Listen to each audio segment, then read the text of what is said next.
Van Johnson, good morning. Good morning ang mukha mo!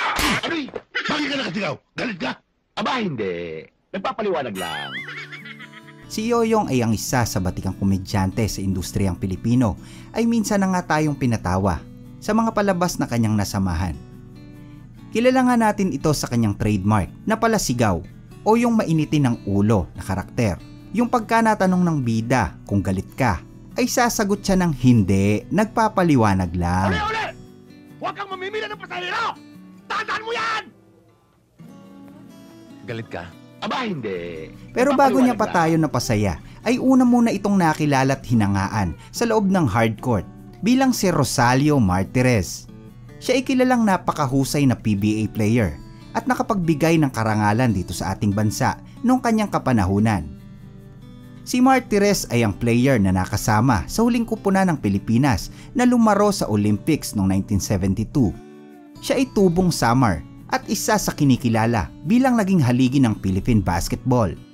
Si Rosalio ay mayroong 5'8" na height at player na ipinagmamalaki ng Southwestern University na kung saan siya ay nagmula.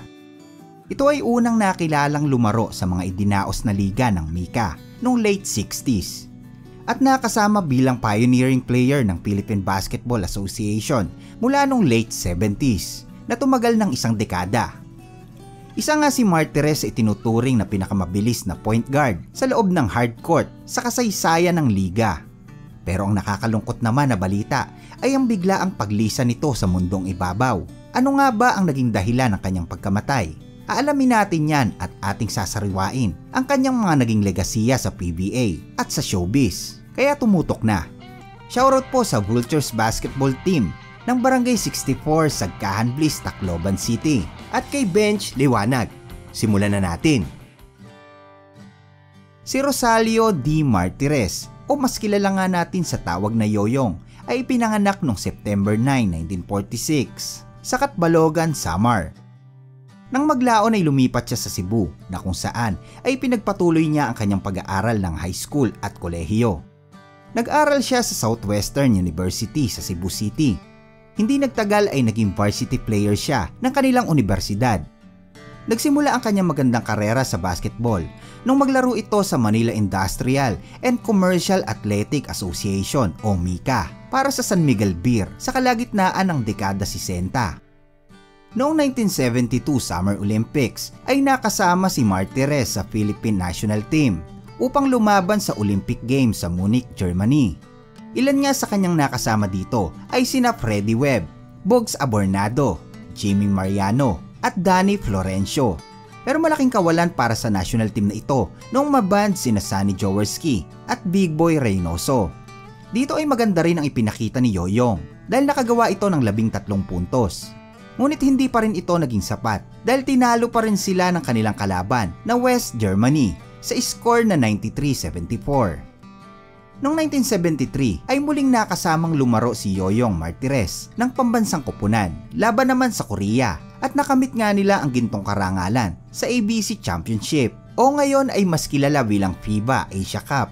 Dito nga niya pinahirapan ang kilalang player ng Korean Galler na si Shin Dong-pa.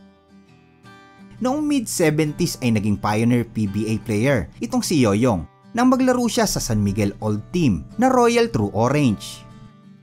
1977 ay nang magpamala si Yoyong ng kanyang magandang karera sa hardcourt sa average point na di bababa sa 11.8. Noong 1979 ay unang nakatikim ng kampyonato sa PBA itong si Yoyong nang talunin nila ang Toyota sa puntos na 102-101. Malaki nga ang naitulong ni Yoyong sa team dahil noong mga oras na iyon ay lamang ang kanilang kupunan. Pero 6 na segundo pa ang nalalabi nang biglang tumira ng layup ang kanilang kalaban na si Arnaiz. Ngunit natapik ito ni Yoyong kaya hindi pumasok ang tira hanggang sa naubos ang oras at doon na nga sila itinanghal bilang kampyon. Taong 1982 ay nang muling maging kampyon itong sila Yoyong laban sa Crispa Redmanizers.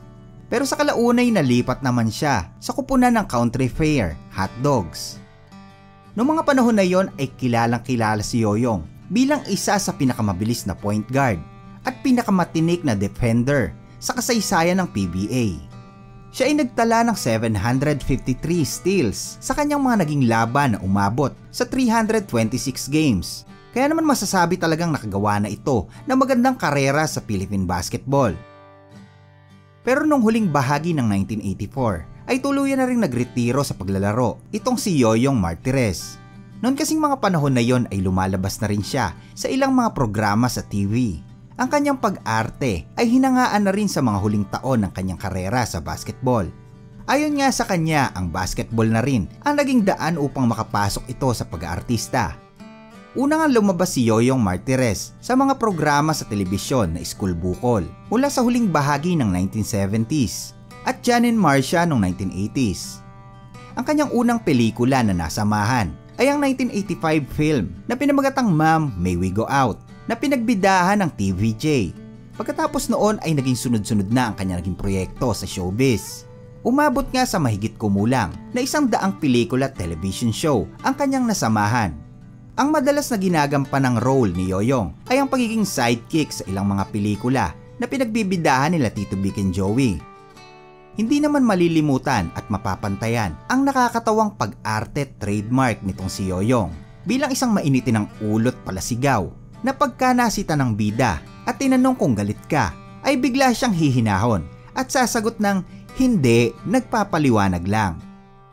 Nagsimula naman ang pagkakaibigan nila ng Tito Vic and Joey nung magkaroon ng programa itong si Yoyong kasama si Jaworski. Noon kasing mga panahon na yon ay nasa Broadcast City ang TVJ. Kaya naman dito na sila nagkakilala noong late 70s. Pero una pa dyan ay hinahangaan na talaga ni Vic Soto itong si Yoyong dahil sa kanyang husay sa paglalaro ng basketball. Sa katunayan nga ay madalas siya nitong pinapanood so ting mayroon siyang laban. Pero una namang nakasama ni Yoyong si Tito Soto bilang teammate sa Philippine National Team noong 1978. Ayon nga kay Tito Sen, ay kahit nga daw nagretiro na ito sa basketball, ay nakikipaglaro pa rin ito sa kanila sa team ng cast ng School Bukol at Itbulaga. Sa hindi naman nakakaalam, ay malaki ang naging ambag ni Yoyong Martirez sa lungsod ng Pasig nang pasukin nito ang politika at bilang lingkod bayan sa loob ng 27 years. Siya ay nagsilbi sa kanyang unang termino bilang City Councilor ng Pasig mula 1995 hanggang 2004. Sa panahong ito ay isa si Yoyong sa nakaisip ng ilang mahalagang lokal na ordinansa sa kanilang nasasakupan. Ilan na nga dyan ay ang pagtatayo ng pamantasan ng lungsod ng Pasig, Pasig City General Hospital at Children's Hospital. Siya ay nahalal na vice alkalde noong 2004 at nagsilbi hanggang 2013.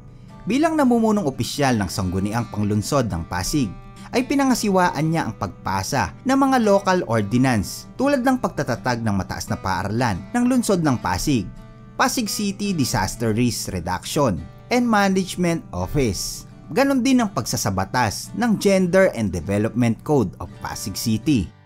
Noong matapos ang kanyang termino bilang vice-alkalde, ay muli itong naihalal bilang konsehal noong 2013 para sa ikalawang distrito at nagsilbi siya hanggang 2022. At bilang head ng komite sa kalusugan ng sangguniang panglunsod ng Pasig ay nung tumama ang pandemya sa bansa, gumawa si Martirez ng iba't ibang panukalang batas na naglalayong mabawasan ang pagkalat ng virus at palawigin ang paghahatid ng serbisyong pangkalusugan ng lokal na pamahalaan. Marami at maganda ang nagawa ni Yoyong sa Pasig. Siya ay nanatiling tapat sa kanyang tungkulin. Sumunod nga din sa kanyang yapak sa politika ang kanyang anak na si Maro Martirez. Ito ay nahalal din bilang City Councilor. Subalit noong June 18, 2024 ay sumakabilang buhay itong si Yoyong. Bago nga daw ito pumanaw ay 2 linggo muna itong na-confine sa Makati Medical Center dahil sa pneumonia na pinaniniwala ang nag-trigger kaya ito inatake sa puso. Naging emosyonal naman ang kanyang anak na si Maro. Inilarawan nga nito ang pagiging butihing ama sa kanila ni Yoyong na kahit nga daw sobrang busy nito sa kanyang karera ay hindi ito nagkulang ng oras para sa kanyang pamilya at kung sakali nga daw na ito ay bibigyan ng panibagong buhay ay ang kanyang ama pa rin na si Yoyong ang kanyang pipiliin. Dumalaw naman sa kanyang burol ang ilan sa kanyang mga naging kaibigan sa showbiz tulad nila Vic at Tito Soto. Ginunita nga rin nila ang masasayang sandali na nakasama nila ang mabait at masayahing si Yoyong Martirez. Ayon nga kay Tito Sen ay malaking kawalan para sa kanila at sa industriya si Yoyong. Mamimiss nga daw ng mga ito ang kanyang mga sigaw. Inalala nga rin si Yoyong ng mga taong malalapit sa kanya bilang mapagmahal, tapat, makadiyos, makabayan at tunay na haligi ng kanilang komunidad. Ang pagiging mabait at matamis ng ngiti nga daw ni Yoyong ay hindi na mawawala sa kanilang puso at mananatiling buhay sa kanilang isip kailanman. Si Rosalio Yoyong Martires ay pumanaw sa edad na 77. Siya ay inilibing sa The Heritage Memorial Park sa Taguig noong Hunyo 23, 2024. Hanggang dito na lamang po mga kaibigan at mga tropa. Maraming salamat po sa inyong pakikinig at God bless sa ating lahat. Ako po hindi nagagalit, kundi nagpapaliwanag lang.